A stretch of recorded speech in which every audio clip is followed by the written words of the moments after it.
வணக்கம். உங்க முதலீட்டு பயணத்தை ஒரு புது கோணத்திலிருந்து பார்க்கலாமா? ஸ்மார்ட்டா எப்படி முதலீடு செய்ய ஆரம்பிக்கிறதுன்னு இந்த பகுதியில நாம விரிவா பார்க்கலாம். சரி, ஒரு நிமிஷம் யோசிச்சு பாருங்களேன். இன்வெஸ்ட் பண்ண ஆரம்பிக்கும்போது நாம எல்லாரும் ஒரு பொதுவான தப்ப செய்ய வாய்ப்பிருக்கு. ஒருவேளை நீங்களும் கூட அந்த தவற செஞ்சிருக்கலாம்.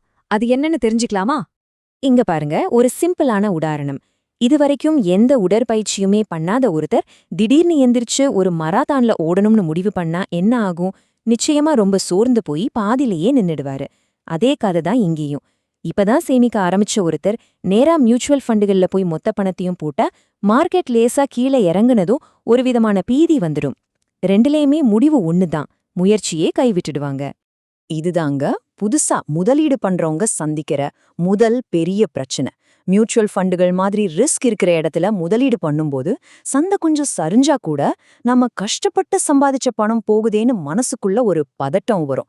அந்த பதட்டத்துல ஒன்னு முதலீட்டையே நிறுத்திடுவாங்க, இல்லனா நஷ்டத்துல பணத்தை வெளியெடுத்துருவாங்க. அப்ப இதுக்கு என்னதான் தீர்வு? ரொம்ப சிம்பிள். நாம ஓடுறதுக்கு முன்னாடி நடக்க கத்துக்கிறோம் இல்லையா? அதே மாதிரிதான்.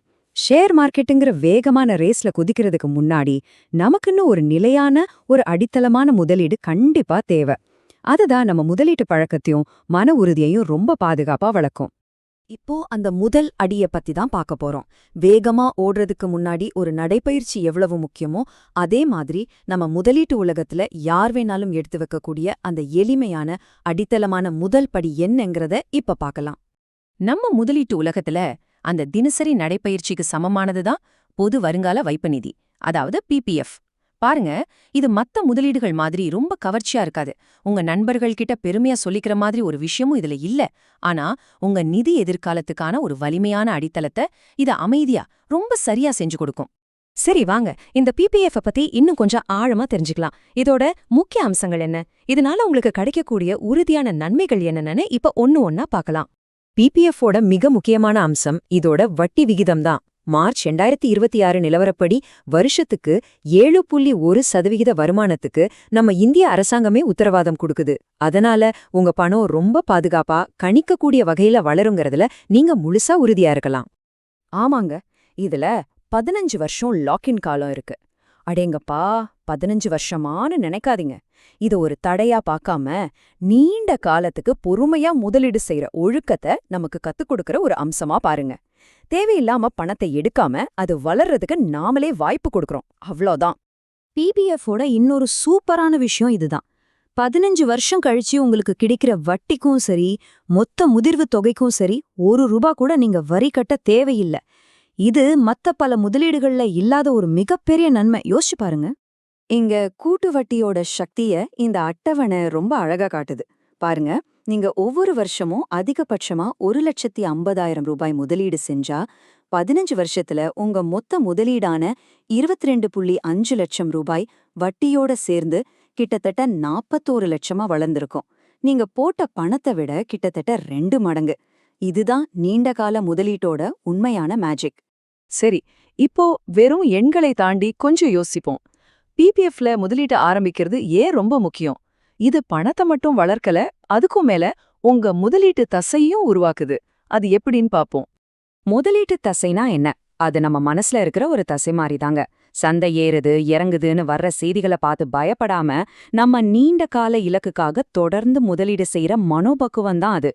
இந்த தசை யாருக்கு வலிமையா இருக்கோ அவங்க தான் வெற்றிகரமான முதலீட்டாளரா இருக்க முடியும். உண்மை என்னன்னா, பல வருஷ அனுபவம் இருக்கிற பெரிய பெரிய முதலீட்டாளர்கள் கூட சந்தை சரியாம்போது கொஞ்சம் பதட்டப்படுவாங்க. நீண்ட காலத்துக்கு ஒரு முதலீட்டுல நிலைச்சு நிக்கிறது அவங்களுக்குமே ஒரு பெரிய சவால் தான். அதனாலதான் ஆரம்பத்துல இருந்தே சரியான பழக்கங்களை உருவாக்குறது ரொம்ப ரொம்ப முக்கியம். இந்த ஒப்புமே ரொம்ப பொருத்தமானது. நாம சின்ன வயசுல சைக்கிள் ஓட்ட பழகும்போது கீழே விழாம இருக்க 2 பக்கமும் பயிற்சி சக்கரங்கள் இருக்கும் இல்லையா? அதே மாதிரி பிபிஎஃப் உங்க முதலீட்டு பயணத்துல ஒரு பயிற்சி சக்கரம் மாதிரி. சந்தை ஏற்ற இறக்கங்கள்ங்கிற தடுமாற்றம் இல்லாம பொறுமையையும் நிலைத்தன்மையும் கத்துக்க இது ஒரு ரொம்ப பாதுகாப்பான இடம். சரி, இவ்ளோ நன்மைகள் இருக்கிற ஒரு விஷயத்த ஏன் யாரும் பெருசா பேச மாட்டேங்கிறாங்க? உங்க நண்பர்களோ நிதி ஆலோசகர்களோ ஏன் இது அதிகமா உங்களுக்கு பரிந்துரை செய்யலன்னு நீங்க யோசிக்கலாம் இல்லையா? அதுக்கு ஒரு முக்கியமான காரணம் இருக்கு. பதில் ரொம்ப எளிமையானது. இத உங்களுக்கு பரிந்துரை செய்யறது மூலமா யாருக்குமே எந்த கமிஷனும் கிடைக்காது. இது அரசாங்கத்தோட திட்டம். அதனால இத மார்க்கெட் பண்ண வேண்டிய அவசியம் யாருக்கும் இல்ல. இதுதான் ஒரு தனிப்பட்ட முதலீட்டாளரா உங்களுக்கு கிடைக்கிற மிகப்பெரிய பலம். இது உங்களுக்கானது, உங்களுக்காக மட்டுமே. சரி, இதெல்லாம் கேட்க நல்லா இருக்கு. ஆனா எப்படி ஆரம்பிக்கிறதுன்னு யோசிக்கிறீங்களா? கவலைப்படாதீங்க. உங்களுக்காகவே ஒரு எளிமையான, செயல்படுத்தக்கூடிய ஒரு 3 வருட திட்டம் இப்போ உங்க முன்னாடி இருக்கு. இந்த திட்டத்தை ரொம்ப எளிமையா செயல்படுத்தலாம். முதல் வருஷம் இத நம்ம நடைப்பயிற்சி காலம்னு வச்சுக்கலாம். உங்ககிட்ட மாசம் ஒரு 10,000 ரூபாய் உபரியா இருக்குன்னு வச்சுக்கலாம்.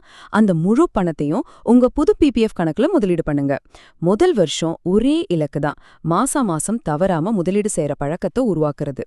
இப்போ 2வது வருஷம் உங்களுக்கு சம்பள உயர்வு கிடைச்சதும் நம்ம கொஞ்சம் ஜாகிங் பண்ண ஆரம்பிக்கலாம். உங்க பிபிஎஃப் முதலீட்டை தொடருங்க. அதோட சேர்த்து ஒரு சின்ன தொகையை, ஒரு 2,000 ரூபாய ஒரு ஃப்ளெக்ஸி கேப் மியூச்சுவல் ஃபண்ட்ல எஸ்ஐபியா தொடங்குங்க. 3வது வருஷம் நம்ம வேகத்தை இன்னும் கொஞ்சம் அதிகப்படுத்தலாம்.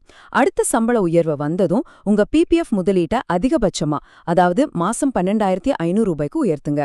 அதே மாதிரி உங்க மியூச்சுவல் ஃபண்ட் எஸ்ஐபி தொகையும் அதிகரிங்க. பாத்தீங்களா எவ்வளவு எளிமையா, எந்த பயமும் இல்லாம உங்க பயணத்தை நீங்களே கட்டமைக்க முடியும்னு. உங்க பயணத்துக்கான ஒரு தெளிவான வழிகாட்டி இப்போ உங்க கையில இருக்கு. இப்போ கேள்வி இதுதான், இந்த முதலீட்டு பயணத்துல நீங்க எடுத்து வைக்க போற அந்த முதல் அடி என்னவா இருக்க போகுது? வெறும் யோசனையோட நிறுத்திக்காம இன்றே தொடங்குங்க. உங்க எதிர்காலம் உங்க கையில தான் இருக்கு.